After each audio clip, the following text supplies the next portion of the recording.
The views expressed and the opinions given by the individual host and their guests do not necessarily reflect those of ParaX, its affiliates, or its sponsors.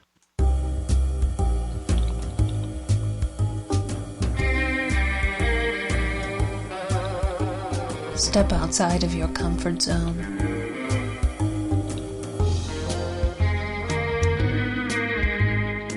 See the world with a whole new perspective.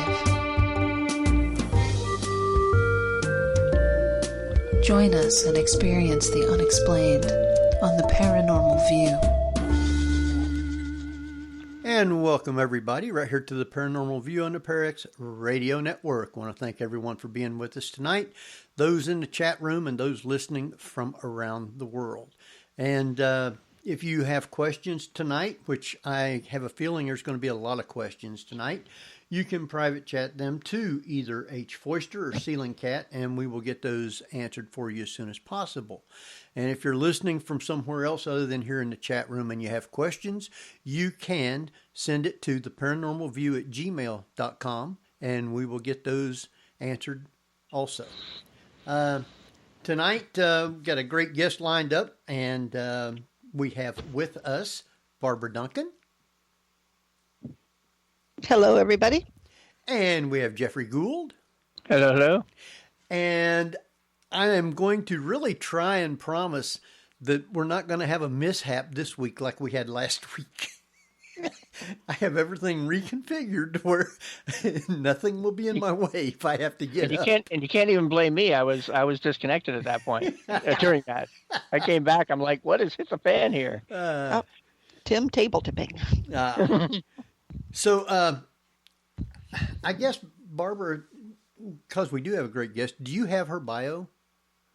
No, but I know Jeff does. Jeff, you got her bio? Really do. All right. Would you like to introduce our guest then? Absolutely. I don't know where that came from. So anyway, let's get up here. So tonight's returning guest is psychic medium Gypsy Moon. In her young childhood or various domiciles, she's experienced astral projection, came into contact with a solid apparition. She's lived on a Wisconsin on a haunted farm with very many different friendly good spirits with whom she enjoyed interacting. Gypsy found herself giving readings in everyday conversations, providing spiritual understanding and advice. As a spirit medium and paranormal investigator, Gypsy Moon participates in paranormal events nationwide as a guest speaker, and paranormal investigator. She does private readings and welcomes every opportunity with which to communicate with the spirit realm with the intent of bringing hope, peace, and understanding to all interested. So welcome back, Gypsy Moon. Thank you so much. Now, as Jeff was also reading your bio, which a lot of it I have written down to start with, and you started out at an early age. You had an experience at the age of 2. You experienced astral projection. How did that happen, or what happened with it? Did you realize what was going on? At the time, no, of course. I mean, I was only 2 years old. And my mother was actually in an apartment, cleaning it, getting it ready for us to move into. So she had left me with my great-grandmother for the evening, and Grandma was babysitting. She had tucked me into bed, and I was missing and wanting my mother. So I just went to her wherever she was. It wasn't like I had any idea other than I was looking for her soul or her spirit, wanting to be close to her. And my mother, who was also a psychic, it ultimately ended up being a shared experience, because as she was sitting there on the floor, scrubbing the floor, she looked up to watch me walk through the door and into her arms. Later in life, when I got a little bit older and could communicate better, I discussed the experience with her, and I remembered everything about the apartment, the floor plan, and, things about the inside, the interior of it. And she was kind of mystified by that, because she had thought that it was her experience, not one that we necessarily shared together on a conscious level, because she understood that there was no way possible for me to have remembered even living there at 2 years old. And we'd only lived there a short time, like 6 months or something, So I think that's kind of, was one of the most profound experiences at that early of an age. The grandmother that she had left me with was a nurse who used to do hospice in her home. So there was a lot of paranormal activity in the house itself growing up. So that kind of led to more experiences later on down the road. But the astral projection of my mother was the first of memory that I can recall. So when you did that, how long, were you there and just hugged her and then you was back home? Yeah. Just like that? Yeah, it was brief. Just needed a hug, before I went to bed. Have you done astral projection before? I mean, since, rather? Oh, since, yes, absolutely. I thoroughly enjoy it. Really? I've actually, and I can't say that it's, it works exactly the way I want it to every time, because it's really kind of done on more of a subliminal way, but there are ways that I have been able to control it, and I have been able to astral project to people and have them have shared experiences with me, which to me is, incredible. I really like doing that. There was a time where I was afraid to astral project because I was young and probably in my teen years. I was afraid that if I left my body, maybe something else would slip in. And then when I came back, I wouldn't be able to get in, But my mom explained to me that, it doesn't really work that way. And that it's, a safe passage and there's ways to protect yourself. So with her encouragement, I learned to, really enjoy the adventure and the experience of it. Well, later on, you moved to a farmhouse. And and at the age of 5, you seen your first solid apparition. Yeah. What took place with that? Well, at the age of... Go ahead. No, I was just going to say, it was before we moved to the farmhouse in Wisconsin. We were living out in Colorado Springs, actually. And that was a shared experience as well. There was me and 2 other children were playing in an open field that laid between our houses. And we found a little sandy area by this big boulder. And we were digging in the sand, like how kids bend over and they dig and you kick up the sand between your legs behind you. Mm-hmm. And we were digging for gold. That's what we were saying. Let's find the gold. The gold is here. Let's dig for gold. We were all excited. And while we were digging, an arrow shot into the sand in the middle of us. And it startled us. So we looked up and we saw 2 Native Americans. One was in full headdress and the other was a scout. And they were just staring at us. Well, the two of my friends, they ran home screaming. They were terrified and went home and told their parents. Well, I was a little bit more mischief than that. I mean, I was upset that they ruined my good time. So I went looking for them. And I'm like, because I thought they were being bullies trying to scare us away. So, but when I turned around to look back at them, they were gone. And they were actually solid apparitions. And at that time, I didn't recognize them as being a ghost. Okay? The ghosts that I had seen up until that point in my life were more translucent. You could see through them. They weren't solid like you and me. And these natives were solid like you and I. So at that point in time, I went home and I followed the creek bed home, thinking I'd find their footprints or something, but they were gone. And the field was wide open. I mean, you could see all the way across it in any direction. So there was really nowhere for them to hide. And when I got home, my mom was on the phone with my friend's parents listening to the story for the second time about what happened. And so, of course, she said, sounds like you had an eventful day. What happened? So, I told her what happened.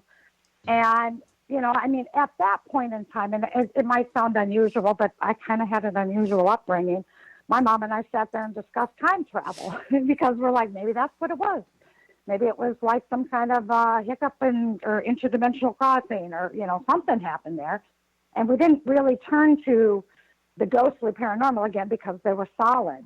Well, later, when we moved to the farmhouse in Wisconsin and I started dealing with the solid apparitions that were there, was finally when I was like, oh, okay.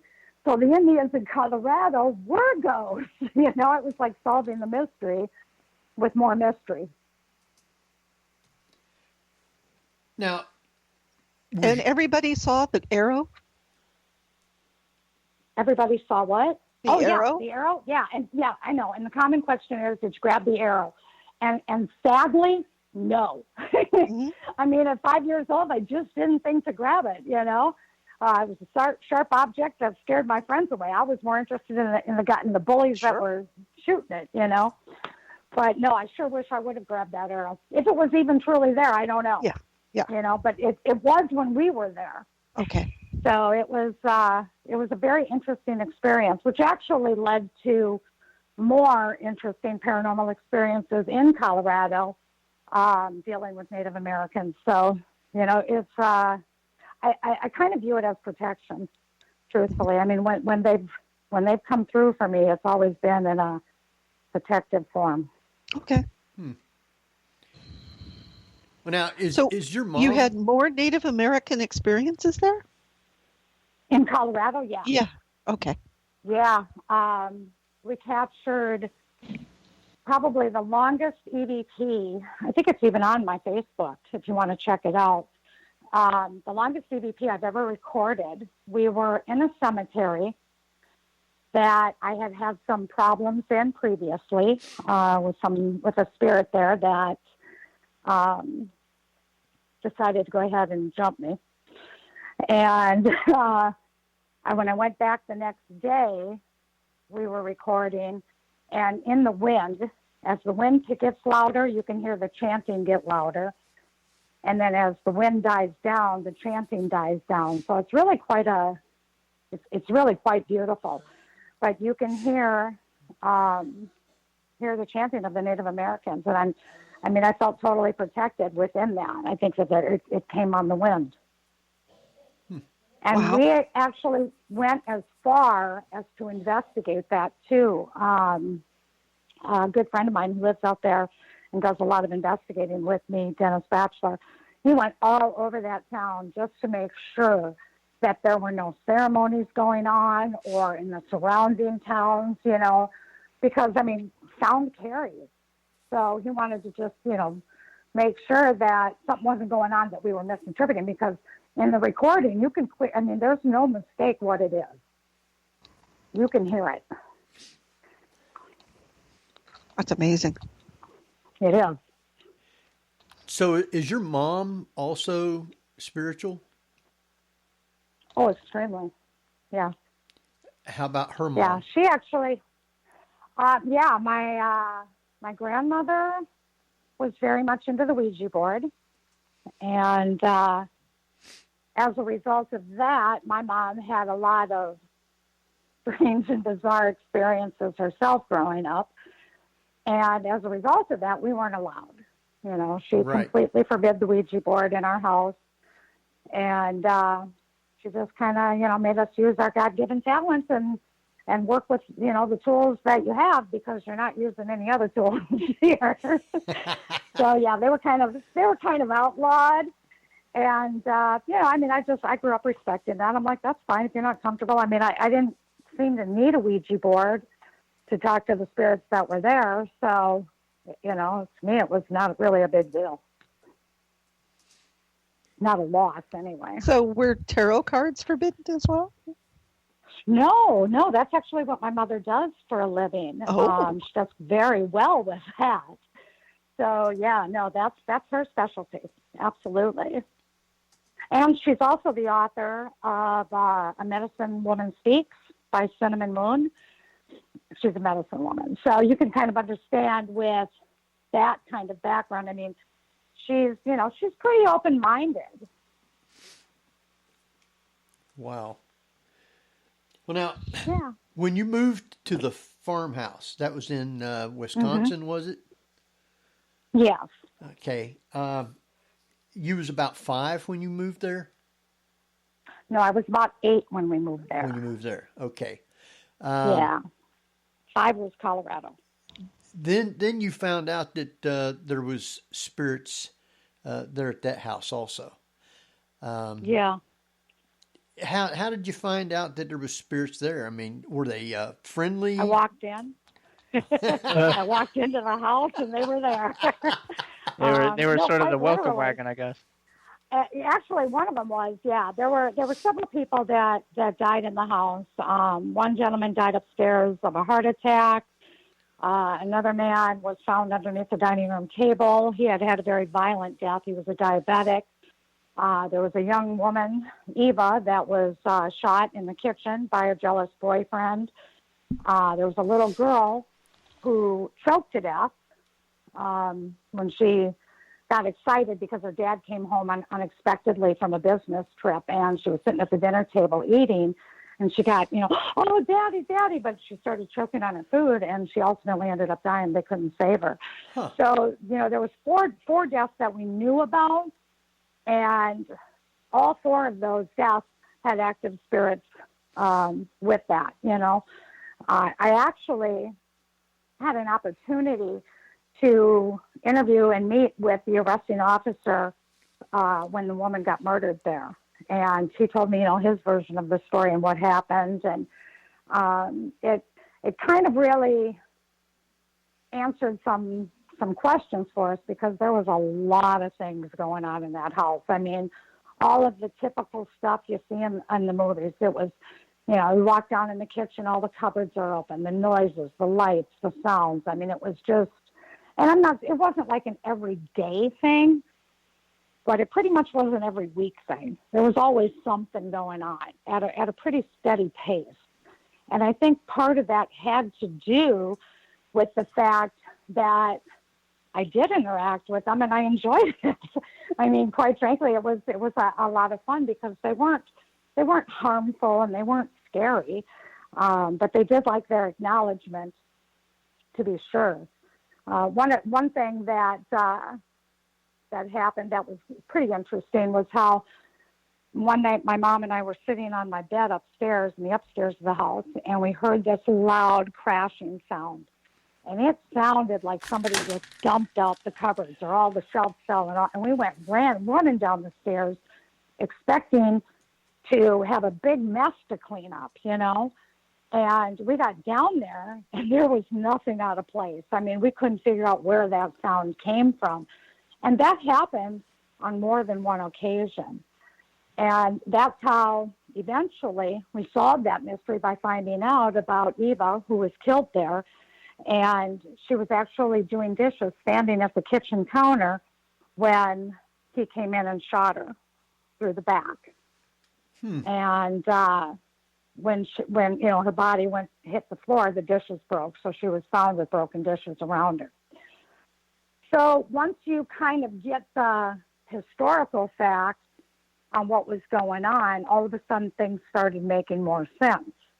When you were sitting in the living room and, you got a couple of cats that are sitting on the couch with you, and you hear a thump upstairs right above your head, that sounds like a cat jumping off a dresser. And you would think that's had to be what it was. But the cats are sitting right here with you, and there's no other cats in the house, And then we find out later that, there was a man who rolled out of bed and was found on the floor next to the bed, and he had a heart attack. So then when you start the pieces, it's kind of like a little jigsaw puzzle. When you get the history, all of a sudden these things become explained. And once they're explained, you lose that fear. Because it somehow just kind of makes sense to you, It's like, oh, that's him. That's him. Yeah. How old is the farmhouse? How old is the farmhouse? It's over 100 years old. Yeah, so definitely people would have died in the homes. People tend to do at that point. So people tend to forget that. Mm-hmm. And they think, oh, somebody's died here. Yeah, it must be haunted. Well, not necessarily, but in this case, it sounds like definitely there was some residual. Yeah, there was definitely residual, and there was definitely intelligent. Eva was intelligent. She actually would communicate pretty regularly. You could see her. She was a solid apparition in the house. My mom experienced her as well. I had friends that would come over and experience her, and then they wouldn't come back because that wasn't your mom. It's like, no, my mom's not here. Yeah, I got to go home now. I mean, literally, I grew up with kids that like didn't want to come to my house because it was haunted, and they feared it. But for me, it was fun. You know, my mom helped me with that, though. You know, she really kind of helped me understand what was going on, and that, you know, knowledge is power, and it really kind of keeps fear at a minimum. And she always kind of raised us not to live a fear-based life. You know, you got to always come from a place of love, and that just seems to work better for us. Wow. So I have to ask you about hauntings in a situation like this, especially when you are so sensitive to it. Do you communicate with them and ask them why they're not moving on, or are you just respecting their right to be there?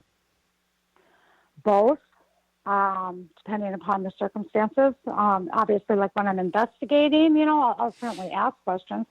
I don't necessarily believe in that I have the power to make them cross over or anything crazy like that. Yeah. But I will ask them if they see the light, if they wouldn't mind walking towards it because they'd be happier there. I can, you know, suggest it. But for the most part, I kind of feel like they're where they're supposed to be. I don't think that they're necessarily not supposed to be there.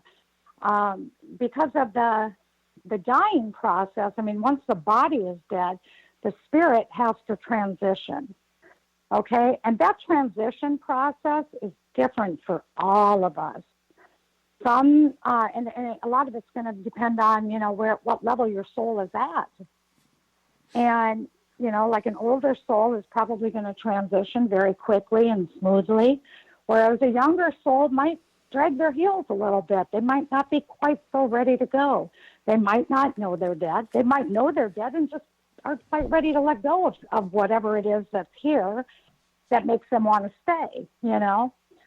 So, it's kind of like the house down the road, which, you know, that's been haunted for years. It's like it's probably some little old lady who loves her house and isn't just quite ready to leave yet. And to us, it's been haunted for 100 years. But for her, because there's no time on the other side, it's a blink of an eye. So she's only been there for, you know, in her mind, maybe a week. But in our time, you know, as far as the relevance goes, you know, it might be 50 years or 100 years.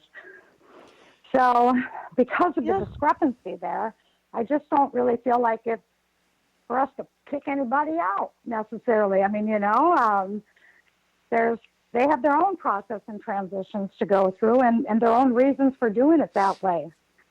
You know, I have communicated with many a spouse, men who die and do not want to walk into that light until they can do it with their wife. I've been married to that woman my whole life. I love her. I'll wait right here. And they're stubborn. Wow. They're just digging their heels in, you know. They just, nope, we'll do this together. I'll wait right here for her. And it's like, who am I to tell them no? You know, I mean, maybe that's the way it's supposed to happen. Maybe if he left, she'd have a harder time transitioning. Maybe she's going to, you know, maybe that's where he's going to meet her. Right? Do you think that older generations didn't have that much knowledge of the actual going to the light once they're dead, whereas now with the emergence of all the paranormal to where a lot of the people now knows about that, do you think that those who die now and see the light would go to it quicker than somebody who died generations ago? That's a really good question. And I feel like there's two different levels that you're talking about here. On a conscious level, we definitely know more. But on a subconscious level, we've known all along. So I think that, and again, it's going to depend on what level the soul is at. So if you have an old soul, say even 100 years ago, they know. They already know. You know, they know they don't have to cross over right away. They know they can cross over and come back. They don't have to wait, you know. Whereas a younger soul, you know, is going to have a little bit less experience at that transition. And so it really has nothing to do, not nothing. I would say it doesn't have as much to do with our conscious side as it does our subconscious or our soul memory. How many of them do you think is actually afraid to go in light? I think it's a small percentage comparatively for all those that transition, you know, and a lot of that actually does come back to that conscious side. We were talking a little bit before the show, and you kind of touched on it, whereas, let me see, I'm getting interrupted here. I'm sorry. Spirit's trying to come through. Oh, really? Well, they might be trying to say something that we should know. And believe me, they'll cut right in and they'll go off on their own little tangent, and you won't even hear a skip or a beat in my voice. It'll just take over. It's funny how it works. Oh, sometimes though it's not so funny because I'm trying to get my point across, and they'll be like, we need to interject, and then I'm like, I'm off. So. Can you restate the question for me? Oh. Are you blocked? Are you blocked too? That's probably what's going on. I don't even remember what it was. They're like, no, we don't want. Do you remember what it was, Barbara? Answer that. About him being afraid to go into the light. We were talking about that. Yeah. Oh, the conscious and the subconscious level. Right. Well, that's what we was talking about. Yeah. Okay. Now I'm back on track. Thank you. Say, for instance, you lived a life that was not so nice. You weren't so good to people. Maybe you were horrible. Maybe to the point where you did such terrible things that you believe that you're damned to hell and you deserve it. You know, you're like, I'm going to hell. There's no question about it. I killed a man. I raped a woman. I did whatever, and I'm going to hell. If you believe you're going to hell, you're going to experience hell. That's just how that works. That is kind of an interesting thing, because when that happens and you're experiencing hell, your spirit guide is waiting for you to be done with it. They're going to go ahead and let you experience what you think you need to experience, because that's going to be part of your process. But your spirit guide is going to be with you, standing back at a distance, watching you let it play out, however long it takes. And then when you're ready and you're done punishing yourself, then you're going to continue on with your transition. So it's my understanding that hell doesn't really exist. Not in the perspective that we believe it to. Because all souls are ultimately restored. There is a complete rehab over on the other side.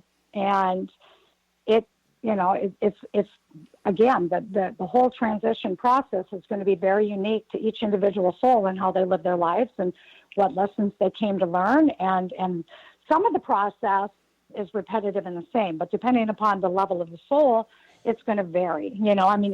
Everybody gets to have their little meet and greet, but a more advanced soul won't need a meet and greet.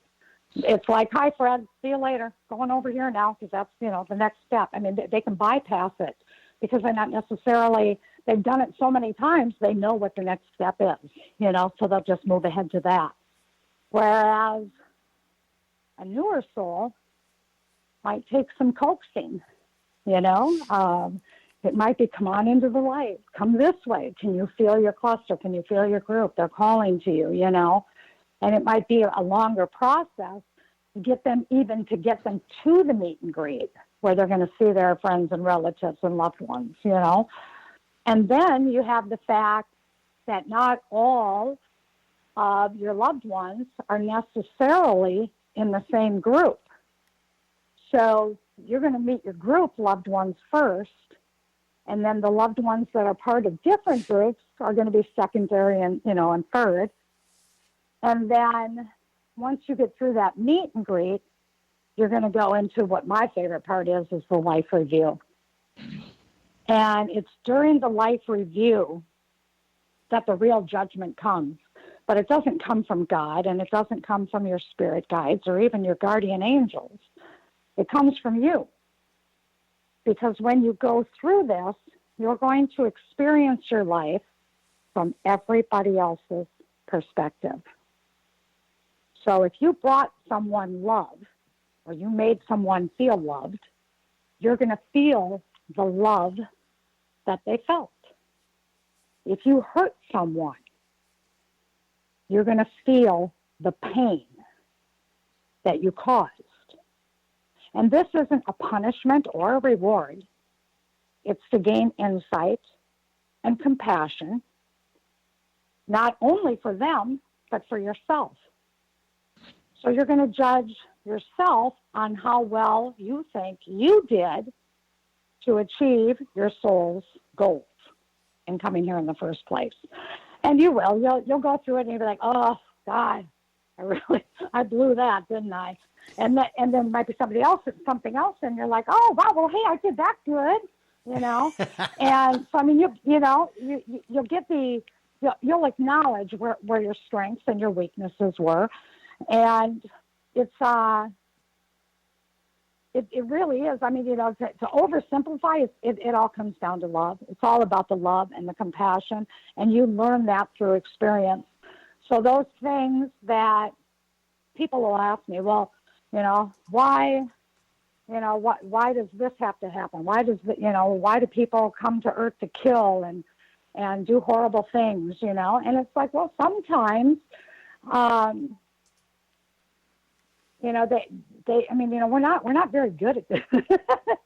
We're not all great at what we're trying to accomplish here, because we're actually mixing the human being, the human mind, with a spiritual soul. There's a melding that takes place, and to try and get it to work together is tricky because we are human. We do make mistakes. We entertain our egos, and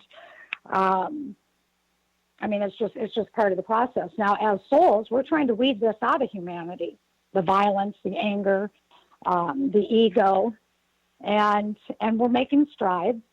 We might not see it within our lifetime, but when you see it over generations, we're making strides. We're making big strides. And in this time right now, I mean, you can see it everywhere. Everybody notices it. We're taking a big step up here. For sure we are, so we are advancing, but we're not perfect. We certainly are not. So we're gonna have to experience things from different perspectives. So by that I mean, like if in a past life I beat my wife, I'm gonna come back again and experience being a wife that's been beaten. And it's not a punishment. It's to gain insight to the mistakes I've already made. Some people call that karma. But we do it wantingly and willingly. We come back to have these experiences because it's part of our growth on a spiritual level. It really is. So everything really does happen for a reason, but it's not always for us to understand why. And a lot of it is confusing to us because we come to Earth with an amnesia of sorts. Not everybody, but most people don't remember their past lives. Some do, but that's not the norm. And the reason for that is because when we come here, we need that clean slate in order to fully live out the lives we're intended to live out. And that's why I say now, with like ghosts and stuff, the non-believers go, I don't believe in ghosts. It's like, well, that's okay. You don't have to. I mean, maybe that's not for them to meddle in. Maybe they're supposed to be focusing on other things. That's okay. I mean, I'm not against people who don't believe in ghosts, but having experienced them myself, I'm certainly not going to, entertain an argument either. I mean, everybody's entitled to believe and think what they want. They all have their own path. And I respect that. Now, if but then, go ahead. If you died and you say are reincarnated, the spirit that died, is it still there, or is it no longer there because it comes back reincarnated? That's a good question. I'm going to try and explain that to the best that I can. It is my understanding that our souls, you have to realize, let me first state that it's very difficult at times to explain what is happening on the other side because there's very little point of reference here to explain it. So in this example, I'm using this example not to be literal, but just to give you a visual of what it is I'm trying to explain. Okay? Okay. The soul is like an orange. And when we come here, we take as many segments of that orange as we feel we need to achieve what we want to achieve. Okay? So, and each segment is an amount of energy. So we may only bring 3 slices of a segment. The rest of us is on the other side. On the other side, 3 more segments of our orange could be somewhere else.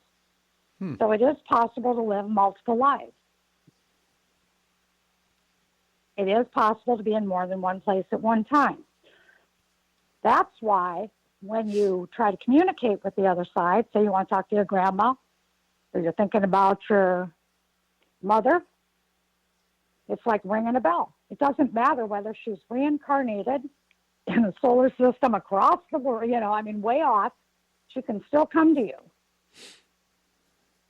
Just with the thought, because it's like ringing a bell. And they love to have their acknowledgement. So if there's somebody on the other side that you want to talk to them. They can hear you, whether they've been I'm getting so much physical validation. This is a message somebody obviously needs to hear. They can hear you. Their communication may be very subtle in return. Don't dismiss it. Trust it. But whether they've been reincarnated or not, you're not interrupting them. It's not letting them rest in peace, because love is eternal. Love is eternal. Never goes away. Now, you bring up a really good point here, because we do have people, or supposedly, that reincarnate almost immediately. And when somebody comes and asks you for a reading to contact that person, basically what you're doing is you're speaking with a fragment of that soul, correct? That's right. Correct. Okay. That makes sense. So that the whole soul is fragmented, sort of, so that part of the soul is reincarnated, but part of the soul is still wherever it is. And that's the communication level. Okay. That's right. Yep. That's how you're able to astral project too. When you astral project, like if my mother's really good at it. She'll astral project into my life and call me.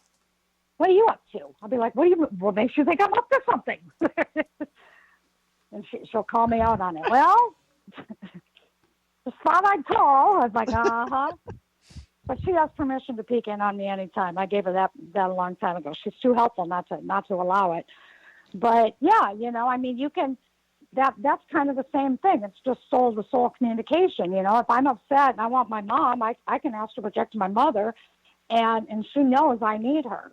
I'll visit her in her dream, or she'll feel something funny or present. She'll feel nudged to call me, what she refers to it as often. I just felt a nudge.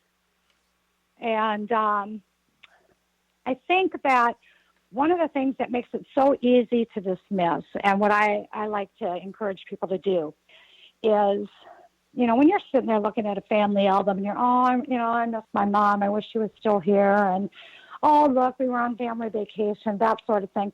You're consciously thinking about her, okay? In doing so, believe me, she knows you are. Again, love is eternal. They can feel that. But when you're doing dishes and all of a sudden your mom pops into your head and it's like, oh, yeah, mom doesn't like it when I do this, or she likes it when I do that, or she said to stack them this way, not my way. Or, you're cooking in the kitchen and doing a recipe and all of a sudden, oh, more salt. Why did I put more salt in? I wouldn't, you get little nudges like that because they're there with you. And they pop into your head. They pop into your thoughts. That's one of the easiest ways on a conscious level for them to communicate with you is telepathically. They will put thoughts into your head. And when they pop in out of nowhere, that's usually a really strong indication that it isn't you thinking of them, it's they're near. You can also become depressed, sleepy, sad, God, I've been emotional all day. I don't know why. Well, it could be spirit energy. For me, growing up, especially in my 20s and 30s, I had a lot of anxiety. And I was like anybody else. A doctor gives you a pill for that, right? Calms you right down. And I was having like these full-blown anxiety attacks. And then somehow along the way, and I really kind of contributed to my great-grandmother, who is long since crossed, but the one that was a nurse, she actually takes very good care of me from the other side. But she, kind of put it out that, well, maybe it's not maybe it's not stress. Maybe it's something else. Maybe you should, learn how to deal with it differently. Maybe it's just spirit energy, because spirit energy makes me feel anxious. That's how I know something's about to happen. That's how I know someone's near, is I start getting anxiety. Mm-hmm. So, I quit taking all that crazy medication, and I started paying attention to the anxiety, and I started using it like a tool. Work like a charm. Work like a charm. I mean, next thing I know, I'm like, yeah, about the next 15 minutes, something's going to happen. Keep your eyes open. See, now I call that the inner voice of doom. Mm-hmm. Where you get that something's going to happen, but you don't quite know what, and it's in the background, and it's sort of like tension builds and builds and builds, but you have no idea what. It's just like somebody saying something's going to happen. Yep. Yeah, I woke up one day and I couldn't breathe, and I don't have breathing problems. And I was like, oh, my God, this is the strangest thing. I mean, I'm having a hard time. I can't catch my breath. I'm really having a hard time breathing. And my son and I went downtown. My granddaughter was participating in a concert. And we parked the car, walked half a block. I had to stop, bend over, try and catch my breath. And he's like, Mom, are you sure you don't want to go to the hospital? I mean, I've never seen you like this. And I'm like, you know what? Let's listen to her sing, and then we'll go to the doctor, because this is not right. Something's wrong with me. I mean, I really thought I was probably going to have a heart attack and die or something. I didn't know what was going on. It was like nothing I'd ever experienced before. So my granddaughter went ahead and sang, and afterwards, I started feeling better. So we're like, okay, well, let's walk through a couple shops before we head to the next town. Started walking through the shops, and I got into one of the shops, and I couldn't leave. I'm like, no, there's something here I got to buy. And I couldn't figure out what it was. There was nothing I wanted. I walked around that store 3 times. And it's just a little gift shop, and I'm like, finally, I kind of got frustrated because there was really nothing I wanted to buy, nothing at all. So I just grabbed some mints off the counter, and I went up to pay for them. I didn't even want the mints, but I had to buy something. I didn't know why. But I'm just following my instincts, right? Okay, we'll get some mints. So I get up to the counter, and the lady takes my card, and she says, oh, Gypsy Moon, that's a beautiful name. And I said, why, thank you. I'm a psychic medium. And we both stood there staring at each other with our jaws dropped. And I'm like, I normally never introduce myself that way. I'm sorry that I really did. I mean, I didn't know what to say for myself, And there was 2 women behind the counter. The second woman walked away. And the first woman stayed there with my card in her hand. And she said, I had a psychic reading done once, and it actually was really cool. The lady was, very spot on, and that was, So come to find out that, well, this is her telling me, proceed, right? So I did what they call, pulling a Caputo. And I ended up giving her a reading on the spot. And I said, well, are you open to receiving a message today? And she's like, yeah, I would love one. So I'm like, okay. And I said, well, I've been having trouble breathing all morning. And so I have a feeling that this is someone who's been having some breathing problems. And she's nodding her head. I'm like, okay. And then I just kept going with it. And, it was a man. Well, it turns out her father had died 3 days ago from lung cancer.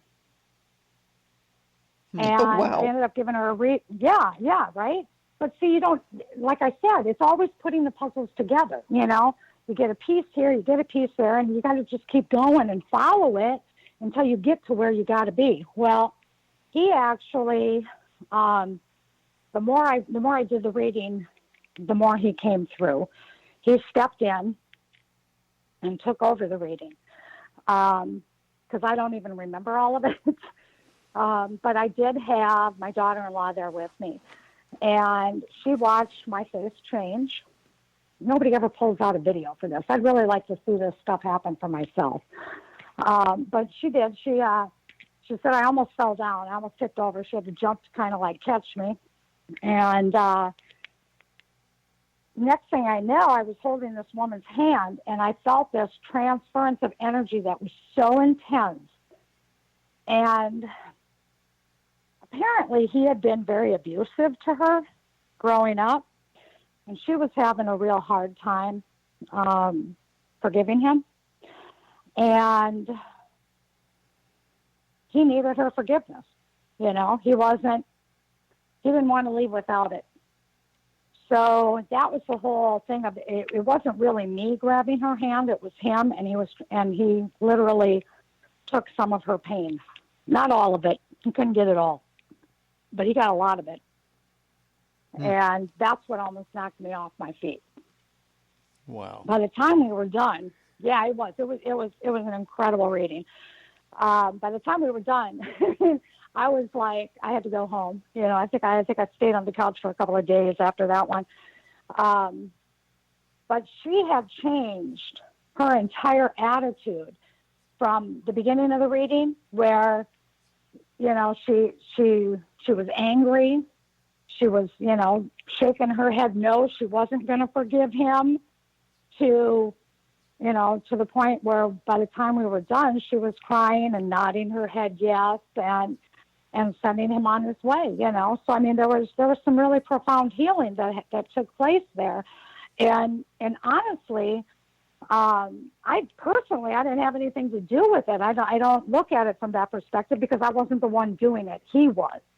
He did that. He might have used me, but that's what I am. I'm the medium. I'm the in-between guy. I'm just, delivering the message. I'm not the one doing anything. That was him. Her father took on her pain. Her father gave her the love that she needed to heal. That didn't come from me. That came through me. And when I get to have experiences like that can help people, man, I'll tell you what, nothing makes me love my job more than something like that. Wow. Now, you was talking a while ago, and you kind of answered this particular question that I had, but I thought I'd go ahead and ask it anyway again. We, as the years go by, we get older, as it shows in many ways on our appearance, you might say. We get wrinkly. Yes. So does a spirit age in their appearance? Or once when they die, do they stay do they stay the same when they die for all time, or do they actually grow older? Well, yeah, I was going to say there's a different color that comes with an older soul. As a soul ages, from that perspective, that's, which actually kind of makes it easy on the other side to identify the different levels. And so there's, as far as color goes, Yes, they do age. But from a physical appearance, what I think is interesting is when you're on the other side, you project whatever you want to project from one to another. If you have a favorite body, you may project that body more often than others. Typically, you're going to project what you want someone to recognize or see. So if you knew your grandfather and he always looked old as far as you knew him, he's not going to project himself to you and looking like he did when he was 30, because you're not going to recognize him. You're like, who are you? You know, I might even scare you. But if you see that wrinkled old grandpa that you used to love so much, you recognize him right away, and you're not going to be fearful, you know. And that's, you know, he's going to want to be acknowledged for who he is to you. Right. So they have that ability to project themselves however they would be recognized. And that could be, you know, that's going to be dependent upon who is seeing them, who they want to project themselves to. So you've got that from the perspective of them projecting themselves here on Earth. But on the other side, amongst each other, they can project whatever they prefer to project. And it's different because even regardless of who you project yourself as from what lifetime, you're still going to be recognized eventually, for sure. You know, maybe not right away, but eventually those that know you by your essence. Mm. So even if you project yourself, like say you and I died and we're on the other side and I project myself to you as a man that I used to be from another lifetime, you might not recognize me as Gypsy right away, but eventually, after maybe, you know, being around me for a few minutes, you're going to be like, oh, I know you. You used to be Gypsy too. You know what I mean? So there's that acknowledgement. You can't hide from one another. There's really no sneaky anything because everything is so translucent. I mean, it's your intentions are there. You know, they're readable. There's really nothing to hide. No way to hide it. Wow. Barbara, we got about 8 minutes here before we take a break. You got questions. I know you got a ton of them. Well, I was thinking that this is probably a little like soul entanglement, and that there's tendrils or whatever that souls throughout different types of reincarnations know each other, because somehow it's kind of like, you know, quantum entanglement. You know, two elements, you know, sort of once they touch, they know each other or they react to each other all the time. That's right. And this is kind of in the same way on a larger scale, no matter who you come back as, you know each other because it's that way. Yeah, and I mean, our conscious mind is very limited. I mean, it is so limited. You know, we can't remember what we had for breakfast 10 years ago. I can't remember yesterday. Side, you have a memory of, right? Yeah, exactly. But on the other side, you have the memory of multiple lifetimes, you know, and we quite frankly can't handle that much knowledge here. You know, I mean, we're not even supposed to be looking or focusing on that necessarily because there's other things that we're supposed to be focusing on. And most of what we're supposed to be focusing on is how to get away from the fear and onto the love. Not live a fear-based life. To face our fears, to overcome our fears, to overcome the challenges, to take the risk, take the challenge, go for what we want, go for what we know we need, you know, instead of being afraid to try. Mm-hmm. Oh, you were talking before about the analysis of the person when they pass over, and there's this wonderful movie with Albert Brooks called Defending Your Life. One of the best. It sort of has that quality to it where, you know, you're presented with, you know, ideas of what your life was like and how you grew and what mistakes you made and what you learned from it, and, you know, from there you decide where you're going. Right. Yeah. Yeah, and, you know, we were even talking about, like, the suicides and stuff. With that, I always like to try and kind of compare Earth to, like, a college. We come here, it's like a university. And before we come, we're going to choose our courses. And when we take it in our own hands to leave early, we're choosing to drop out. And sometimes it's justifiable, and sometimes it's not justifiable. But it's it's kind of like dropping out of high school. I mean, there's nothing wrong with dropping out of high school. I mean, I don't slight anybody for doing it, but I do know that everybody that has wishes that they had just finished. They only had a couple of more years to go or a year left. They wish they would have finished. And when I've dealt with people that have taken their own lives, more times than not, they wish they would have just finished. Even some of those that were terminally ill. So there's something to be said about going ahead to finish, because if you don't finish, you're coming back. You're coming back, and you're going to still have to deal with all the things that you didn't want to deal with. You're going to be dealing with it on the other side.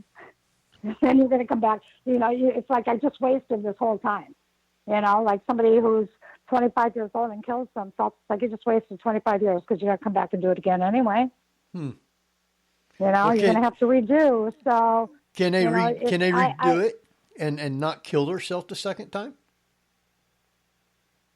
Oh, I'm not saying it doesn't happen. Sure it does. People make the same mistakes over and over. No, but I mean, if they come back to try and rectify stuff, can they this time go through life and not kill themselves? Oh, that's the point. Yeah, definitely. That's what you want to do. You want them to finish. Yeah. But we all have exit points. There's at least 3 exit points we all get. And the soul makes it. This isn't a conscious decision. Suicide's a conscious decision, but the more I study it, the more I realize that it is also an exit point. Not all the time, but sometimes it is an exit point that is given. And the soul decides when you're going to go. I mean, it's really up to the individual soul, whether you choose to leave as a child, whether you choose to leave in the middle of your life or the end of your life, if you want to live it out. But that's a decision the soul makes. So I have a profound respect for when people die, because I believe that that's when that soul has decided to make their exit, and I respect that. I don't think anybody dies too soon or too late. It was a choice that was given and made. And I respect choices. We always have free will. See, that's the thing. And some of that free will is on the subconscious side of our life. There is a stage play called Greetings, which is one of the most fascinating plays I've ever seen. My brother starred in a production of it, so I saw several performances of it, and I've always wanted to, if I were to manage to break through and become, a filmmaker that I could choose my own projects, I would love to make this into a feature film, because it's about a family that is very dysfunctional in a comical way. It's kind of a dark comedy, but it takes place at Christmas time, and they have a mentally challenged adult son who can barely speak. He only has a few words that he's able to say, and while the other son and the other son's fiance arrive for the holidays, the mother reports that the older brother suddenly sat up and looked like he could think for a moment and said greetings, and then went back to swaying and everything. And they're like, well, maybe it was just a fluke or something. But it turns out that there is a higher being that comes in and essentially takes over the body of the older brother. It's a fascinating, and it's like I say, it takes into account a lot of these things. And the fiance, he points out that all of them have known each other for many, many lifetimes. And he lists off all the stuff that they've done, including murderers and prostitutes and thieves and bankers and all sorts of stuff, with one of my favorite lines in theater where the fiance says, what kind of prostitute was I? And he just goes, enthusiastic. But what's really powerful about this is that the fiance, her one of her baggages is that her younger sister was killed by a car when she was very, very young. And so she, not a kind of accusatory, asked her, how can you explain the death of my sister? He says, I have an answer, but you won't like it. She says, well, try me. And she says, it is possible that her death was so much of her choice before she was born than you'd want to believe. And that hits some major nerves. Yeah. That's kind of like the whole Sandy Hook shooting with all those young children. They came on a big mission, and they knew before they came what they were doing. And that incident sent a wave of love around this planet that could be felt physically by many sensitives worldwide. There were children that were getting hugs that hadn't been hugged in months. There were parents that were grateful with a gratitude they had never known. It truly was amazing, the impact on this planet in raising the vibration that those children had. And their purpose did not go unnoticed. I mean, it truly did not. And a lot of people have a hard time understanding it from that perspective, because it's always deemed as such a loss when a child dies. But you have to really, take comfort in knowing that soul made that decision for a reason. And even though you don't understand the reason, and it might not make sense, you really have to respect their choice to play that role, and it goes beyond the innocence of a child too, even the people we think that shouldn't even deserve to be here because they're horrible people, in an odd kind of way, I have to respect them for coming because they're bringing with them lessons. They agreed to play the bad guy in this play. We need the bad guys. We actually need them because this isn't heaven. This is a learning ground. This is where we get our lessons. We take our licks. Okay, it's break time. We're going to go ahead and take us a break, and we'll be back in about 4 or 5 minutes, something like that. Just your phone will be live, so just don't say anything. And Jeff, you want to take us out? Yep. You're listening to the Paranormal View on power-x.com with host Henry Foister, Ceiling Cap Barbara Duncan, and myself, Jeffrey Gould, with tonight's guest, Gypsy Moon. So stay tuned for more Paranormal View after the break. Para-X Radio, programming for the open mind.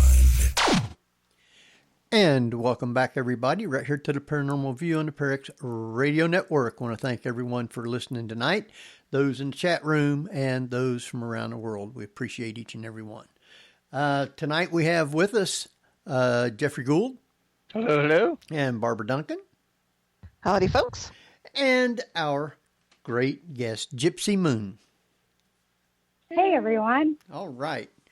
I want to talk some, and Barbara might have a ton more questions, but I'd like to talk some more about you do paranormal investigations. Mm-hmm.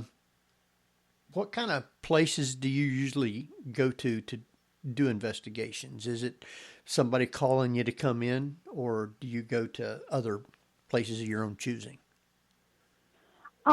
Well, actually both. I mean, I really do like going to all the different historical locations.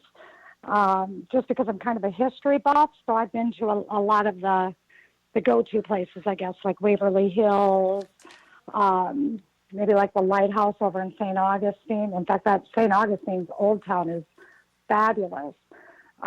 We've been up to Ohio and done a lot of investigating up there in Mansfield Prison, Prospect Place. I mean, so a lot of the ones that a lot of people watch on TV. We've actually had a lot of fun investigating those locations. But absolutely, we don't limit it to just that. We certainly would go to private homes where, especially if they're having like any kind of issues or problems, and try and help people learn how to deal with what it is that they're dealing with, and try to just bring some peace and resolution to the situations where possible. So we're kind of, all over the board, really. I mean, you can come to my house and hang out for a week, and we can have one right here. I don't have to go looking for them. You have spirits in your house? Oh yeah. Yeah, and it's not an old house. Nobody died here. In fact, I'm the first owner of it. So, but they're here, and anybody who's spent more than a few days here has had an experience here, and it's kind of fun to watch other people have experiences, because they're, you don't tell them everything, and then all of a sudden they have that experience, and it's the same experience that somebody else had, or one like it, I didn't know that this is actually the most I've ever seen ghost cats. I mean, they're cats. I've got cats. I've got a little girl. It's really more spirits that pass through, or if I have a reading coming up, sometimes spirits will come to me before the reading. Like, the day that I woke up and was having the trouble breathing, I didn't know I was going into a reading, but that's what ultimately happened. So, or before I go to a location, I may have a spirit visit me here at home, and then, in advance, a week later, I'm on an investigation somewhere, and that's where they came from. And the interesting thing about it is we have actually captured EVPs, either here at my house that belong to an investigation that's upcoming in a week, and we can validate it. We did this, again, this was a Colorado one, in Cannon City. They have the Abbey of the Holy Cross, which is an old monastery, and we were there investigating, and I got the name of a woman who was coming through to me while we were staying in the sister's house there, where the nuns used to live. And turned out that the name that I got, I went to Dennis, and I'm like, Dennis, I got this name. Do they have records of the nuns that used to live there? Because I was in the sister's house, and that's where she was. I'm thinking it might be a nun or something. I don't know, but she came through pretty clear with her name. So I gave him the name, and he said, okay, well, we'll look into it later. And I'm like, okay. So we went about our business and, did our further investigation. Well, later that night, we went over to the prison. Turns out she was one of the prisoners at the prison. And he didn't want to tell me until we got there to see what else came, of course, But what she was doing over at the monastery is beyond me. She's across town over here, but she was over there. So, they come through when they want to come through. They don't necessarily care where you're at or what you're doing. They just kind of pop in. And really, people experience that more than they realize. Wow. All right, Barbara. Well, it's interesting that you would, there are some people, in some of the thought in the paranormal world is that you don't investigate your own home. So obviously you don't go along with that belief. No, I don't like break out the equipment or anything, and it's not, well, I guess I have with the EVPs. I have. It's been done. But it's just it's not commonplace because I personally don't use a lot of equipment. That goes with an investigation, but I am so not technical. Everything breaks when I use it. So I just try to use me the way my mom taught me, But other people have had those kinds of experiences here too. So, I mean, it's just kind of fun to watch. It's usually a little prankster stuff. Dennis was here not too long ago, and he was here for a month, and he got an eyeful of an awful lot of things. He was like, I questioned you, Gypsy. I really didn't know for sure if some of what you were saying was true, but holy cow, I mean, he experienced footprints. He experienced the little girl standing right in front of him. And, I mean, to watch an old man jump that high off the couch was pretty entertaining for me. But, like I said, I mean, there's nothing harmful. There's nothing fearful or scary or evil or, it's just, I mean, I'm well protected and I use a lot of protection. So I think that, that helps too. But my point is that, I mean, these things happen all the time. They happen everywhere. They happen to everybody. It's just what, a lot of people just don't pay attention. You blow it off. Oh, that was my imagination. Because that's what you're trained to do when you're young as a child. And you think you've experienced something. And then the adult in the room tells you, oh, that's your imagination. You're just seeing things. That's not real. That didn't happen. My mom never said those things to me. Huh. My mom said, what did you see? What did it look like? What did it feel like? Was it a boy? Was it a girl? Was it a woman? Was it a man? Were they young? Were they old? Were they nice? Were they mean? She asked me questions. Now, which was different. I've gotten all kinds of EVPs on investigations. I've never seen a person, spirit. I've seen different things like when I was at the David Stewart farm in Gettysburg. I seen the Confederate soldiers, because it was a field hospital, I seen them smoking cigarettes. You'd see the little red dot, and it'd get bright and go out and stuff. But I've never actually seen a spirit.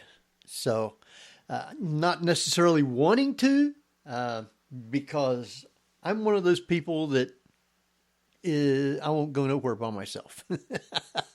Yeah. I'm the one that they send in first, honestly. I mean, it's funny because I've been on investigation with, this guy who's like 6'2", 300 pounds, and he's like, you go first. You go first. Like, okay. Yeah, I go first. I'm always the one to go first. Because honestly, it's the ghosts don't scare me. The paranormal doesn't scare me. I mean, they can startle me. They definitely have the ability to startle me, but I'm not fearful of them. When I get scared, it's because I think it's a real person. Oh, yeah. Yeah. So if I'm like wandering around in the dark and I think I see somebody, I might get scared, but if it's not a real person, then I'm like relieved. I'm like, oh, okay, it's just a ghost. Yeah. We're good. Wow. So, all right, Barbara. Also, even in places like Waverly, which has been known for some rather physical activity in there. I love Waverly. So what was your experiences there? I had such a great time at Waverly the first time I went that I actually went back with my son and his girlfriend and his best friend. I mean, we made it was like a family vacation for us, to tell you the truth. We're a little strange like that, I guess. I think actually there's more than just ghosts at Waverly. And by that, I mean, I don't even know that everything that's going on at Waverly is within my lane. I think it exceeds things that I know about based on the experiences that I've had there. There's definitely a lot of ghosts there. Absolutely. Good ones. I got some great evidence. I got a picture of a nurse. That you can see that on Facebook too. It's she's on there, and she was actually walking around with me, and it was interesting because we had been there all night, and it was the next morning. The sun is just rising, and nursing shifts are going to be like your 3 to 11, 11 to 7, 7 to 3, and they do it in those 8-hour shifts. Well, this would have been right around shift change. And I felt like I was doing rounds. And I'm walking around. I got this nurse walking behind me, and I know she's there. I can feel her. And I could feel her so strong that I literally took my phone and I was taking like selfies, and I was like aiming behind me because she was always behind me. I couldn't get her in front of me. When I turned around, she'd still be behind me. And that's actually how I ultimately ended up catching her. It was over my shoulder. There's actually several spirits in the picture, but she was the most pronounced. And I was expecting, the first time I went to Waverly, I was expecting to get scared. I was cautious because I had heard that there's some negative things going on there that definitely do get very physical. I'm very specific in what I'm willing to interact with. When I go on an investigation, I bring my team with me, my spirit guides. Anybody I communicate with has to go through them to talk to me. And otherwise I'm not interested. If they're, you got to be approved. Got your own gatekeepers. Seriously.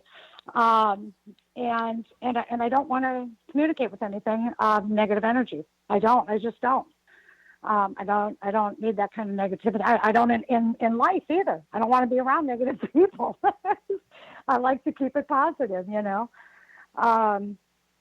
So I think that intent has a lot to do with what you're going to deal with when you go on these investigations. Now, if you're going in there and you want to stir up some demons and you want to raise some hell, then yeah, you can definitely do that at Waverly. And you can deal with the after costs of that because there's going to be repercussions. You know what I mean? Tony's been there as a tour guide for years. Tony's a big man, and he's been thrown around like a rag doll in that place. He has a very healthy respect for the paranormal activity that goes on there. But when I went, I was kind of surprised. I felt so much love. I mean, so much. It was like, it threw me off, I mean, I'm like, I thought I was going to be scared. I thought this was going to be like a kind of a spooky place because of all the negative stuff. And I didn't encounter anything negative there. I could feel a lot of love. I could feel a lot of intention. It was like the nurses that worked there really cared about their patients. There was a lot of love in that place too. And being that I only wanted to experience the positive, that's probably why I did, because that was my intent. I wasn't there to stir up trouble. I went in with respect, and that's how I do it always. I always go in with a lot of respect for those that are there, and if they want to talk to me, I'm in their house. This ain't my house, I mean, I'm trespassing. So, I think that kind of makes a difference. But we did get a lot of good evidence out of that place, both in video. I've got video on Facebook of my hair getting moved while I was laying in one of the morgue trays. Just before it happened, I got the smell of chemical. I'm like, oh, God, can you smell that? I smelled some chemical. It was like formaldehyde, Right. And then my hair moved on my shoulder all by itself. EVPs, anomalies in photographs, but there's like, to me, that's like the best place to go. I mean, if you want to have a paranormal experience, definitely go to Waverly Hills. You'll have one. I can't imagine anybody getting out of there. Even a skeptic is going to become a believer in that place. But do go in with good intention. Do go in with respect, because there's another picture on Facebook that you might see where I'm in the death tunnel, and an image appeared on the wall beside me. And honestly, Barbara, it looks like an alien to me. I mean, it doesn't look like anything I've ever seen before. Really? You can see the eyes. You can see it's got a long nose, like a giraffe, almost. Like, a giraffe's nose is long and flat. And then there's two big nostrils at the bottom. I don't know what that is. That's what I'm saying. I mean, there's things there that is completely out in my lane. And when I took that picture, we knew something was there. We felt it come up on us. as we were coming, we went all the way to the end of the tunnel. As we were coming back, we felt like we were being bum rushed from behind, and started taking pictures. And yeah, that's what came out. So would that have been the creeper? No, we got a great picture of the creeper too, though. Definitely. I mean, I'll have to check and see if that's on Facebook. If it's not, I'll put it on there for you. An amazing picture of the creeper. You can actually, the picture was taken in the dark, still has a shadow on the ground. Nobody could see it there. I mean, if you go to Waverly Hills, that place is clean. There's no debris laying around. There's not garbage on the floor, but you can clearly see. You're going to love this picture. I'll get it on. If it's not on Facebook already, I'll put it on there for you. I'll tag you in it. All right. So you can see it. Now, speaking of the motto, when you leave, you believe, have you ever been to Post Town?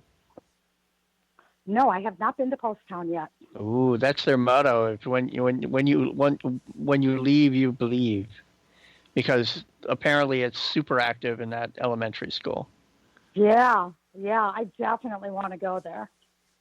Yeah, that's actually one on my list. That's about 30 miles from me now. Used to be just around the corner. I'm going to have to come up and see you. You got all that good stuff up there. Oh, there's all kinds of places that I go to around here that has stuff in it. Preble County Historical Society is a good one. So, do you believe that, I know everybody wants to go in the dark to investigate, but isn't the same stuff there during the daytime too? Yeah, I mean, I understand why some investigators prefer to do it at dark. It's quiet. You've got less noise contamination when you're trying to, gather evidence. And while I think evidence is great fun, I really do. And I totally appreciate and respect it, because I think that's something that they give you. That's a gift to you. If they're going to let you take their picture, that's a gift to you, respect it. But I have been, and I think it depends on, the location too, because you go to like Sloss Furnace, that place is active 24/7. You can collect evidence there during the day. Now you've got a lot of highway noise at times that you're going to have to deal with more during the day than at night. So I understand wanting to be there at night, but I got a picture of a shadow figure during the day, on a day visit, and most people that have been to that place will tell you it doesn't matter what time of day you go. The spirits are always active. Now, what negates that? I have no idea. No idea, it's just when they, I guess, feel they want to show themselves, I don't think we really catch them. I don't think we sneak up on them and catch them. No. I think that they allow us to see them. Yes. And like I say, usually about the only thing that I use on an investigation is my recorder. Yeah. I've had cameras and taken pictures and just never actually get anything to me. But the recorder is where I actually get my evidence from. I know a lot of people try to use. I like the EVPs. Yeah. They try to use all these gadgets and stuff, but there's so many different things that can be intertwined in those gadgets that you can't really prove it unless you actually get an EVP. I agree. So, all right, Barbara, I'm taking all the time again. Go ahead. No, that's okay. I like to go. I go for the experience. If I don't get a single EVP or a single photo, I'm okay with that as long as I have an experience. Yeah. Or if I'm with someone who's never had an experience, I'll ask to skip that experience and I'll ask the spirits to let them have an experience. And that has actually worked, believe it or not. I took a friend over to the lighthouse in St. Augustine and wanted them to have an experience because they hadn't had one. So I did. I asked the spirits, and I'm like, will you please give them a profound experience, one that they can't deny, so that they can, just validate that you are indeed here. I know you're here, but I'll forego my experience if you'll just please touch them. And I'm talking to the spirits telepathically with thought, And sure enough, a little flick on the ear, and my friend was like, I just got touched in the ear. And I'm like, ask them to do it again. And they said, if that was you, do it again. And it happened again. And I'm like, okay, good. Now you're a believer. And that was the end of the story. You know, I mean, it's profound, you know, for them because they finally got to have that experience. But to me, that is so fulfilling when you can take a skeptic and turn them into a believer. And then they're like, okay, now I get it. Now I understand what you're talking about, you know. Wow. It's more profound, I guess, you know, to watch somebody else get off it. Because for me, I mean, it's like I've been touched, you know. I don't understand the whole rage about, oh, I was scratched. Okay, you got a scratch. I mean, it's not such a bad thing, is it really? I mean, if they did this, I think that's kind of cool. It doesn't bother me, you know. But to actually be physically touched is an incredible thing. When I was out at the Abbey in Colorado, a friend of mine, Tom, was out there, and he actually had, and I watched this happen, I watched a little boy jump on his back. Really? And what was super interesting to me was how Tom reacted to it, because as soon as I saw this little boy jump on his back, it was like a piggyback ride, you know, Tom literally like had to catch himself from falling over and put his hands down on both his knees and kind of leaned up against the wall, as if that ghost child had weight to him. Huh. You know, and I thought that was fascinating. That was the same night that Jim Fliss had, I watched a little girl, well, he actually invited the ghost children there, and he's like, you know, because he was bald, he said, you know, I got a smooth head. If you want to come up and rub my head, you can rub my head. You know, we're all sitting down on the floor. And I watched a little girl come through a door, and she went up to him and put her hands on both sides of his, you know, on both cheeks, and gave him a nosy. You know how like you rub noses with somebody? Yeah. And then she put her hand on top of his head, and he was getting a tingling sensation. He goes, "Oh, my cheeks are tingling," and you know, and then this was happening. And now my head's tingling. And we took photos of it and captured a small handprint right on top of his head. You know, so I mean, to have that physical interaction with spirits is so much more profound to me than a blurry photograph that may or may not be a spirit. You know, a video even, you know, of an object moving. I mean, that physical connection is incredible. Absolutely incredible. Wow. All right, Barbara. Oh, I thought Jeff had a question. Oh. He was interrupted. Not really. I was just trying to find the link for friggin' Sloss Furnace. I thought I had. Gotcha. Oh. There's a question in chat, and Sherry wants to know if you've ever physically been attacked by a spirit. Yeah. Oh, yeah. Yeah, I have. Which kind of has taught me how important it is to stay protected, and why today, you know, when I investigate, I have my guides take the wheel, so to speak. Jesus, take the wheel, you know. I've actually, the last time that I had a really bad occurrence, it was quite a strange experience. Where my body was taken over, and it was in a cemetery, and I was with a group, and as I was walking with this group, the further we went into the cemetery, the more irritated I got. I was angry, my arms were crossed, I started feeling almost like I had the flu. I didn't like any of those people. I was getting angry with the group because they were stepping on graves. Some of them were. And I started kind of lagging behind the group. Meanwhile, my friend Lacey White was taking pictures of everybody.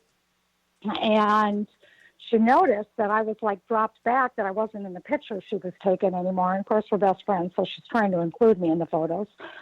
And she noticed that I was back further, so she just kind of came over to check on me. and see, make sure I was okay. And I wasn't okay at all. She was talking to me, and I couldn't understand a word she was saying. I was looking at her, but it was like she was talking in tongues or something. I mean, nothing she said made any sense to me whatsoever. And she asked me if I was okay. And when I responded to her, the same thing happened. She couldn't understand a word I was saying. So she called a couple of other members of our group over, and they saw my face change, and I didn't look like myself anymore. I started taking on a much more masculine face. And I mean, this was a pretty serious thing, because I literally, this wasn't invited. I am a physical medium. I typically don't mind if a spirit wants to step in, like the old man did in the store. That was acceptable to me. That was wantonly and willingly giving it up. But this wasn't. This was actually, I was being forced, and that's not good. So I kind of lost my faculties. I mean, I couldn't speak. I wasn't even thinking for myself at that point. I don't even know where I was. I'm really, most of this story is based on what they told me. And the spirit had completely taken me over. They had to rush me out of the cemetery, and she put me in the car, and we drove down the road, and it took probably 5 minutes down the road until I felt like I was conscious again. Prior to that, I was in much more of a trance state, and didn't really know what happened. I mean, I 1 minute I was in the cemetery, and the next minute we were driving down the road. I'm like, what's going on? Where are we at? And she's like, she's driving the car and looking at me, driving the car and looking at me. She's like, are you okay? You feeling all right? I'm like, yeah, I think I am. I think I'm okay. What's going on? Wondering what act of the horror film she's in. Right. Yeah. Because she had never seen that happen to me before, where my physical features actually changed. And I told her the same thing I told my daughter-in-law. I said, when this stuff happens, you need to roll tape, because I've never seen this, and I want to see it happen. I mean, I joke about it when I'm on an investigation, and it's really kind of, I joke about it, but I seriously mean it. I mean, like, if I'm stuck to the ceiling, you need to video that. Oh, yeah. I mean, don't put me down. Get your phone out and start rolling tape, because, I mean, I want to see this. When I drop, you can check on me. We got one of the guests in the chat room here is Ghost Man. Apparently, he's been with you at some of the places. Do you know who Ghost Man is? Ghost Man? Yeah. Does Ghost Man can he type in his real name? He could if he wanted to. I don't know if he just took that for a like your private chat to Henry or CC to let. The other question in chat was if you've ever run into a vibration that was so dark it made you physically ill, and whether it was a living person or a dead person or a spirit. Yes, living and dead, absolutely, and physically ill, absolutely. Without question. Throwing up, vomiting, headaches, nausea. I've been punched. I've had the wind knocked out of me. I've definitely, and again, it's those negative experiences that negate the protection that, I'm very eclectic in my protection. I do all kinds of crazy things. I carry crystals. I carry salt water. Whatever. Anything I can carry with me that might be helpful. My bag's full. So it's, but I think that, spirit guides and the power of intent are the two most practical and important things that anybody can take with them. And I think if you go to a haunted location, I can't express it enough. Do not provoke. Please do not provoke. You might get a reaction, but you might not like the reaction you get. Yes. Yeah. No, I've never. If you go with respect, you're going to get. That's the way I always go, is with respect. I treat them just like they used to be alive, and I only ask for nice things. And I've never had any real negative things happen to me, thank God. And that's why I don't mind doing it the right way. Yeah. Now, you Well, you know, go ahead. no, I was just going to say that, you know, when I've had negative things happen, it's usually my own fault. I mean, I could see where it was my doing, not because I did anything, you know, provoking necessarily, but I may have like not included my guides, or I, like in the case with the cemetery when my body was overtaken, I was there the night before and my guides told me to stay by the tree. The closer I got to the tree by the entrance, the better I felt. The further into the cemetery I went, the higher my anxiety went. And I was like, okay, well, I'm going to push myself, right? Face your fear, right? So even though I'm feeling this anxiety, I'm going to go ahead and push myself and go into this cemetery and follow the rest of the group. And then I physically felt somebody pushing on my chest. And it wasn't like a heavy thrust or anything. It was more like a friend telling you, no, come on, stay back. You don't want to get in there. You know, it was a loving, cautious pushback, but I could feel it and I counted it. I counted how many times it happened. It happened exactly 9 times and then it stopped.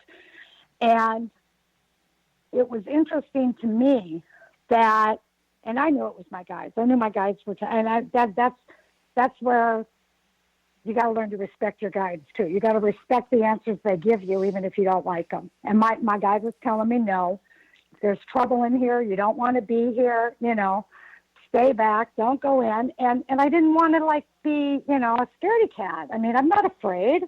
I want to face any fears or anxiety. You know, we can do this. We're going to be okay. And no, we weren't okay. You know, we weren't okay at all. We lost our faculties, for crying out loud. So, you know, you really gotta trust your instincts, right, and listen to your guides. So it's when I haven't listened that I've run into trouble. You know, it's not something that you can be real careless with, because not all ghosts are friendly. You know, there's some negative things out there, and if you don't know what you're getting into, you can get hurt. And you might be lucky, and it might just simply be a scratch, but it could be a lot worse. You know, I've heard horror stories of how people get attachments, and it affects their lives for long term, months, years down the road. Wow. You know, now, so Ghost Man in the chat room said his name's Tom. Yeah. Tom is the one that has a little boy jump on his back. Oh, okay. That I mentioned earlier. Yeah. He's been on. Yeah, he's seen quite a bit. Yeah, he said the Abbey and said he was the horse. Mm-hmm. Yep. He was given rides. Now I know you said before that sometimes before you would go to places, some of the spirits might visit you and say anything. Did you get anything before doing the show tonight? No, actually I didn't. I can't say that I wasn't full of the mundane prior to the show tonight, though, to be fair. Had I just been home and been able to meditate or do something like that, maybe perhaps something would have come through, but I was kind of wrapped up in our mundane world with a lot of other people around me, so right. I didn't really get a chance to do that. I did, however, definitely get interrupted by spirits, so I hope that somewhere along the line there that someone received the message that they were intended to hear, because it can be quite silly to me, you know, when spirit comes through like that. Mm-hmm. I had one time I was doing a paranormal speech, and my great-grandmother came in and stood behind me. And this is a woman that I have a lot of love and respect for. And she came up behind me, put her hands on my shoulders, and she said, "I'm so proud of you." So while I'm standing up on this stage, you know, talking to all these people, trying to be all professional, all of a sudden I just busted out in these emotional tears. They're just falling down like rain. And I'm like, "I'm sorry, my grandma's here." So, I mean, you know, And it was, it was like kind of like going to like one of those dreams that you have, and you're in school with no clothes on or something. It was so embarrassing at the time, but at the same time, it was such a welcome gift. It was like, Grandma, you picked the wrong time, but thank you. Wow. Well, we're down to so yeah, you never know. We're down to just about 12 minutes before we have to start wrapping up. Barbara, you got questions still?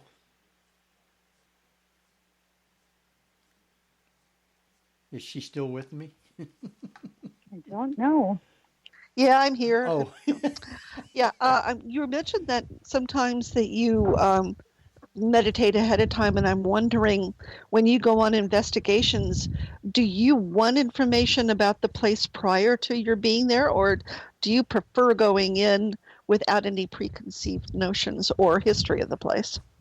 That's never really mattered to me, one way or the other. I mean, I guess for when you're investigating with a group of people, it's always fun not to have the information. If you feel like you need the validation, or they need the validation, that you can go in and then be right. But to me, that's just kind of an ego thing, and I really don't feed on it. So it doesn't matter to me whether I know something or not. I've gone to places that I know are haunted and not gotten anything. And we'll be walking through, you getting anything, Gypsy? You getting anything? I'm like, no, nobody's home. I mean, I don't know what to tell you. And that happens. I mean, not every haunted location is active 24/7. You're not always going to be able to contact. You're not always going to be able to communicate. And, I either get something or I don't. And it really has nothing to do with, for me anyways, it doesn't have anything to do with the history on the place. It either happens or it doesn't happen. And I don't control that. They do. So that's why I say it doesn't matter if it's day or night. It either happens or it doesn't. And fortunately, I mean, for me, more times than not, something happens. But I think it's because I go in with respect and love, and I get good results because of my, my approach to it. But not always.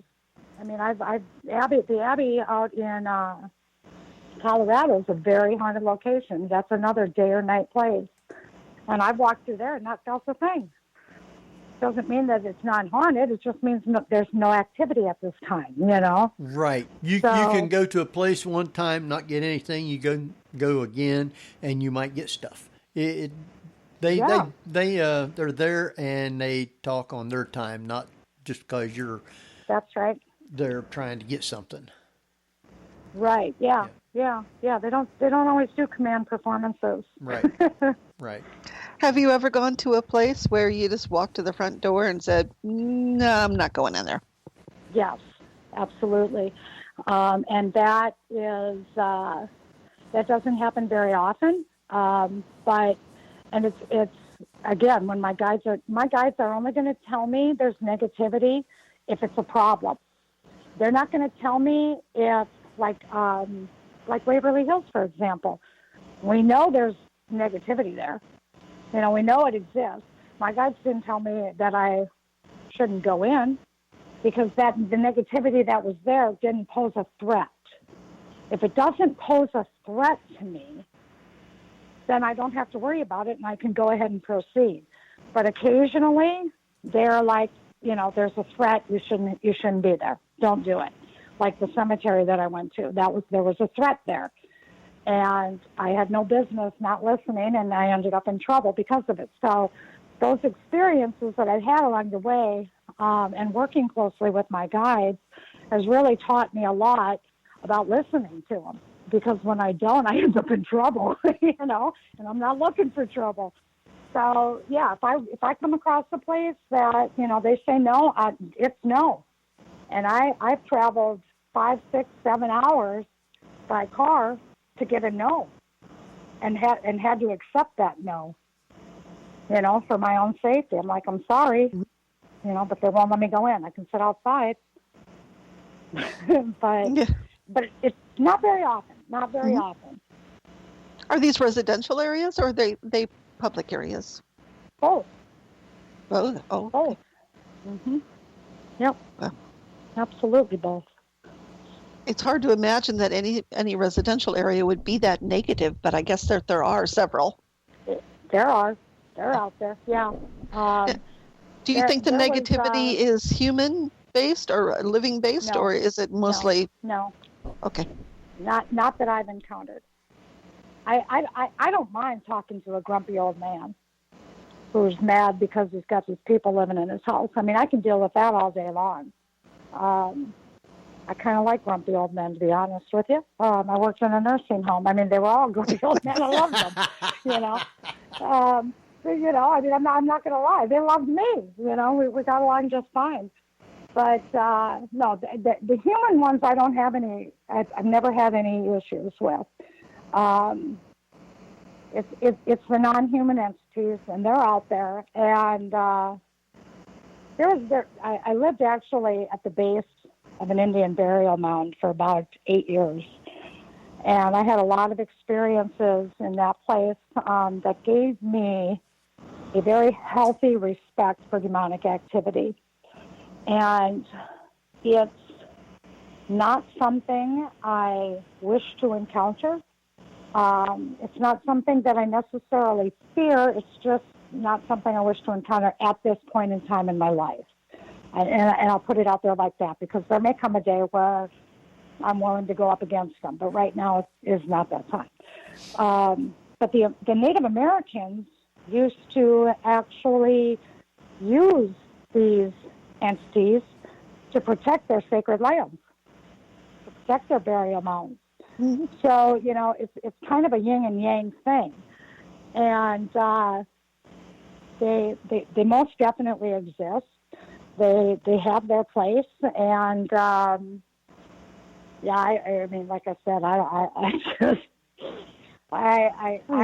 the one that I dealt with in my own home for 8 years tore apart my family, made my son struggle with things no one should ever have to deal with. I should really write a book. So yeah, and because of that experience that I had is why I listen now. You know, if there's something of a threat, I don't want an attachment. I don't want to deal with that right now. I mean, I'm good. Oh yeah. Well, I was thinking that, you know, Colorado, northern Utah is where Skinwalker Ranch is, and I mean that's kind of very negative type of spirit. Absolutely. They got a series out now too. I'm all over that. I got that recording. I haven't started watching it yet, but I'm recording it. And that's another thing. See, that's where that crossover kicks in, because you have paranormal activity that is like with the ghosts and the people that, you know, have been incarnated. And for me, I mean, I love that stuff. That's great. These are people. I can relate to that, you know, but something with like 3 legs and 2 heads is just not in my game. I think that there's a lot of crossover, you know, whether it's aliens or interdimensional creatures, or, you know, I don't know what's going on at Skinwalker Ranch, but there's a lot happening out there. And I'm not in a hurry to get there, but I'll watch the show. Wow. I often wonder what would happen if a psychic had visited there, because I don't think they've had one yet up there.